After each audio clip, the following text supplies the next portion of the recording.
nitoyoki eza ina kati ya sanduku la sanduku et puis na kati ya sanduku ni eza ina kati eza le combattant du commandement le 10 commandements ezalaki na kati na kane ya Moïse elingi loba ete na kati ya nsampa na bino boyi kosala boyokani ete oyo ezali ndako ya Nzambe na biso tanke Biblia eza na kati ya eglise yango na kati ya nsampa yango na kati ya ndako yango. Est-ce que différence ko ezali entre tabernacle Moïse na ba église tozali ko sala tango tozali ko zonga ngai l'impresario Joachim Zambwana na ko tenter ko développer qu'est-ce signifie église et quel contraste to comparaison to ko sala entre tabernacle ya Moïse na mabanga na ya ntalo na kati kuna ezali na kati ya sanduku ya mibeko ki est arche na via leloyo. Est-ce que église yo kendaka ezali vraiment église ou bien ezali secte ou bien ezali nini culte oyo ezali impresario Joachim Zambwana accompagne na activiste Mama Ani mutu azali ko représenter ba oyo bazangi minoko me bazana minoko me bako yikoloba te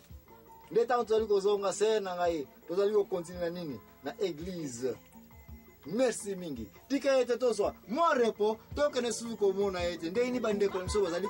ya présentation na kolakisa bino tabernacle ya Moïse pour ça batu oyo bazana idée te comment tabernacle ya ezali construit na ba dimension na ndenge ser na biso mama Ani Joachim qui est l'activiste na biso ameka un peu ko discuter na ngai concernant que ya kwa kotonga tabernacle ya Noé mais lelo na kolakisa bino tabernacle ya Noé te na ko conduire bino kati na tabernacle ya Moïse boko na milulu ya ona présentation na biso oyo comment est-ce que et silaki kolekela.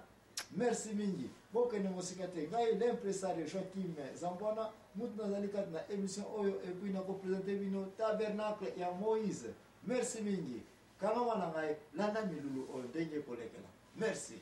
masuna epai ya Moïse alobai kaka eloko moko ete okosala ngai ba tabernacle oyo selon ba dimension oyo nasili kopesa yo. Mais pour toi okota na ba dimension nyonso nano sikoyo te qui est très difficile pona koyeba na kolakisa bino kaka ete tango bana Israël bazalaki koya kotumba mbeka na bango bazako komela place oyo na section oyo so bakomi na section oyo qui est lupango ezalaki entre awa oye soko koti oye na meme na yo oye kotika ngo awa et puis batu bazalaki awa qui est ba prêtre ya ndenge na ndenge bana ya balevitiko précisément qui est ba pasteur bango soki bazwi mbeka na yo batumbela yango kaka awa soki batumbela yango awa baprêtre ntango bakoya nde bakontinue ti bakomi awa soki bakomi awa nde bisika oyo bazalaki kosokola maboko na bango soki basokoli maboko nsima nde porte so ezalaki awa nde bakoki kokota epuis soki bakoti baprêtre nde bakoki kosukela awa bakoki kozala na réunion na bango bamosusu bavandeli awa bazalaki na réunion na bango toujours epuis bisika oyo nde bazalaki kotumba mpe mafuta ya solo kitoko mpona kotumbela nzambe mbeka ya kitoko epuis soki batumbeli nzambe mbeka kitoko awa nde awa lisusu porte susu ezalaki awa mpona kokota awa na chambre oyo ezalaki kaka ya bosanto qui est sanctuaire soki bakoti awa moko te akoki kokota kaka Aron kaka awa moto akoki komona kaka Aron pasi ye moto azalaki le grand prêtre nde bisika oyo boza komona na mesa oyo ezalaki oyo tobengi arche ya Noé ezalaki arche ya Moïse oyo asalaka ezalaka awa na kati ya arche yango du commandement de Dieu ezalaki na bisika wana. Mais mpona kokopesa bino détail un peu trop spécifique na comment arche yango ezalelaki tika totala susu tableau mosusu oyo naza nango awa concernant tabernacle ya Moïse ndenge nini ezalelaki ndeko na ngai okoya komona ete oyo nga na pesi ezalaki plan oyo eza kolakisa à peu près ndenge nini misala yango ekokaki kozalela sikoyo tolanda plan oyo ya tabernacle ndenge mpenza eza komona na badimension ya facile mpona ngai na yo tokoka kotala yango très bien na kotante mpe kobenda malembe section par section mpo okoka mpe koyeba ndenge nini ezalelaki awa oza komona ezalaki porte d'entrée ndenge nautaki kodetaye epuis soki oye awa na bisika oyo okoya komona ete place oyo bazalaki kosokola maboko mpe kokatela bangombe epuis awa nde ndenge modele ya place oyo baprêtre baza kosokola maboko et puis soko ekotala bien okoya komona ete oyo nyonso lupango oyo nyonso ya tabernacle ezalaki na balin bilamba balin oyo tolobelaki ete bana Israel fale bakongola bilamba badra balin ya ntalo nde yango mutu akosalaki yango mutu batongelaki ba tabernacle na bango oyo lupango nyonso ezali na bilamba awa ndenge nalobi place baza kotumbela banini mbeka mutu aza na masumu na ye na meme na ye akoti awa apesi yango awa nde batumbi yango epuis awa nde bapretre awa oza komona mosantu moko azali wana paster moko azali nde kotumbaka nini azali kosokola maboko nsima nde bakoti na kati ya tempelo awa babakamini ezalaki na kati nde yango na komeka lisusu kobenda yango d'une façon un peu claire comme ça okoka komona comment ezalaki awa na bantu oza komona bakiti ezali awa oyo nalobaki ete basantu bapretre bakoki kofanda awa bakoki kozala na réunion na bango na bango soki baza na réunion epuis awa nde place ezalaki bazali kotumela mafuta ya solo kitoko epuis kuna na kati nde place arche ya Noe na mibeko ezalaki kiye yango baza kobenga sanduku mais ndako oyo eza mpenza komona mingi te kiye tempelo ya monene ezali awa mais mpo bomona yango bien tempelo oyo nakoluka nabenda yango mpe na tableau mosusu oyo ekoki kozala mpe beaucoup plus clair encore mpo bokoka komona comment tabernacle yango ndako yango mpenza ezalelaki oyo ezalaki na kati ya lupango oyo ya tabernacle ya Moïse mais oyo nde tempelo oyo touti kolakisaki na kati awa mwasala moke mpona réunion ya bapaster ezalaki awa epuis na quelque part awa okomona place baza kotumela mafuta ya solo kitoko epuis awa na kati nde une fois par an kaka Moïse bakoki meme kokota wana te kaka Aaron ezalaki le grand prêtre motu fa kota awa nde place arche